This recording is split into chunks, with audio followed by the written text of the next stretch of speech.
Hello everybody and welcome back to RainBro Crafts. My name is Colton and today I will be making for you the fourth soap in our Essential Showdown collection, and that soap is Velvet Moon. This soap started off a little bit different than we normally start our soaps off doing, and that is because we added in the silver mica that we used before we actually even started blending anything together, and that silver mica was Celestial Silver. I did add a teeny tiny bit of black pearl mica as well, just because I wanted it to take out some of the blue that the Celestial Silver mica sometimes adds. Then to that, I added the lye water and sodium lactate and blitzed that up till everything was nice and well incorporated. Lastly, I added in our colloidal oatmeal slurry, blended that in as well just to make sure there was no lumps or clumps in there. And then we add in our essential oil blend, and this is a custom blend just like all of these have been, and it is patchouli, lime, and clove, and that yellow color is from all of those essential oils together. That is not any additional mica or anything like that, which is kind of crazy. We will blitz this in, being a little cautious just because, like all of these other ones, I haven't made a test batch before. This is the first batch we did, so I didn't know how the soap batter was going to perform, but it performed really beautifully. I also was being a little cautious because the design for this is 3 different layers, and so I wanted to be pretty intentional with how much I was blending, especially for the first layer. Once everything is nice and blitzed together and at a very light trace, I poured in about 1/3 of the soap batter into that slab mold there. Set that aside and let it sit for a little bit.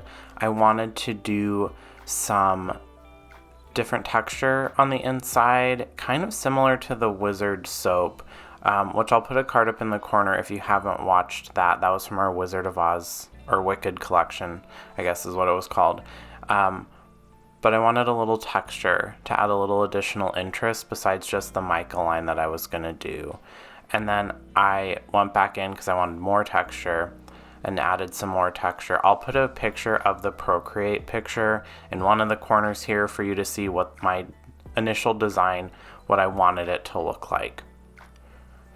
I then will go in with some kind of like sagey green mica. I believe this is Savage Garden mica, and I wanted a nice kind of simple design for this with some bold impact, which is why I'm doing this green mica line, and then I have an additional mica line coming here momentarily.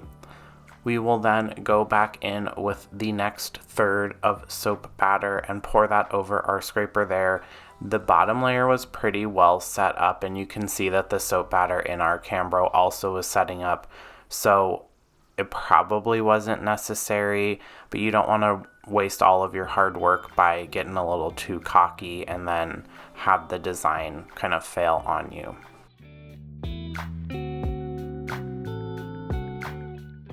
The batter in the Cambro there looks way thicker than it actually was.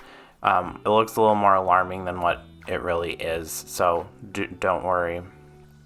And then we will go back in with our bar spoon and mirror the texture design that I did down below. Since it's getting thicker, it wasn't as much of a chore to get this nice texture because the batter wasn't self-leveling like how it did on that first layer down there. Once we have all that texture added in, I'll go in with some gold mica as well. This is the other bold kind of mica line idea that I wanted to go with. This is Ultra Sparkle Gold. It's the only gold we actually have in our mica collection, but it really adds a shimmer that you don't get with most other micas, and that's what I wanted. Once we have that nice mica line down, I'll go in with the remainder of the soap batter and get that poured over. Again, I'm breaking the fall with the spatula. With the Ultra Sparkle mica in particular, it's very like puffy. It's very floaty. I mean, you can see it on the camera here. There's little gold speckles floating all over the place. That is not a camera effect. That is actually the gold Ultra Sparkle mica. So breaking the fall, letting the mica kind of soak into the soap batter a little bit before you do anything else to it. Both of those things work really well to help prevent that fluffing, that kind of like, it's kind of like the spores in The Last of Us, that video game and that TV show, the mushroom spores that kind of like puff out and spread all over the place. Just these are glittery. Last step, we will do the top design, and again we're going to go in and add some texture there. This soap batter is at like the perfect consistency to add texture, which I am loving, because sometimes you have to wait a little while to get that texture added, and I hate having to wait to do textured layers. I just want to be able to do it right away. I don't want to have to like sit there and do whatever, twiddle my thumbs. And then the last thing we're gonna do is I wanted a little extra color on the top, so I'm doing like the whisperiest whisper of green mica, the same green mica that I did in the first layer there, just to add a little something extra. I'm not wanting to cover the whole top like we do with like our lumberjack soap, or we did with the lumberjill soap, the one of the last videos we did. And then I'm going to go in with the Ultra Sparkle Gold mica as well. Again, just a whisper of color to add like little chunks, little pops of color on the top, but still letting that nice gray color poke through, because it was a pretty color, and the name of the soap was called Velvet Moon, so I wanted it to kind of look like the moon as well. We then will spritz this with some rubbing alcohol and tuck it away for 24 hours, and then it will be time to unmold. I am cleaning up the edges too, because whenever you do like a mica dusting, it gets a little messy. And then you can see the colors a little bit better here, even on the top, especially the nice kind of like chunky bits of the mica. It kind of looks like granite or something, which looks really cool, especially because the name is Velvet Moon and the moon is a rock.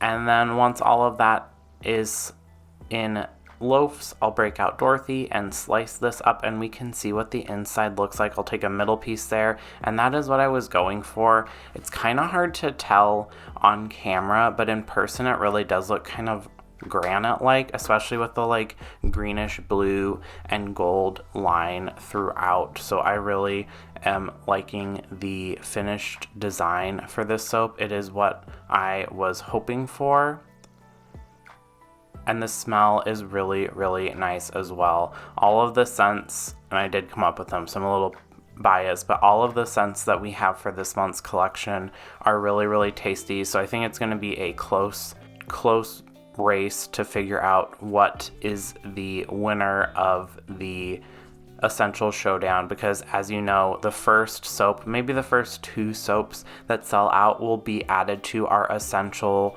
collection. That's soaps we carry all of the time, and they're all scented with essential oil. So we have our Lumberjack, our Christie's Lavender Field, RainBro Fresh, and then we also have the Vivian. So this will be added to the collection, whatever one sells out first. But that is it. That is our Velvet Moon soap, which will be for sale starting March 1st online and in person. If you do want to support the channel, we do have a subscriber program where you get soaps, candles, bath bombs of the month from us each and every month, and some other bonus goodies. Thank you so much to all of our subscribers. We appreciate each and every one of you. Thanks for watching. Don't forget to like this video, comment down below which soap you think will sell out first. Also, don't forget to subscribe to the channel and ring that bell icon so you get notified when we come out with new videos. Thanks so much. Bye.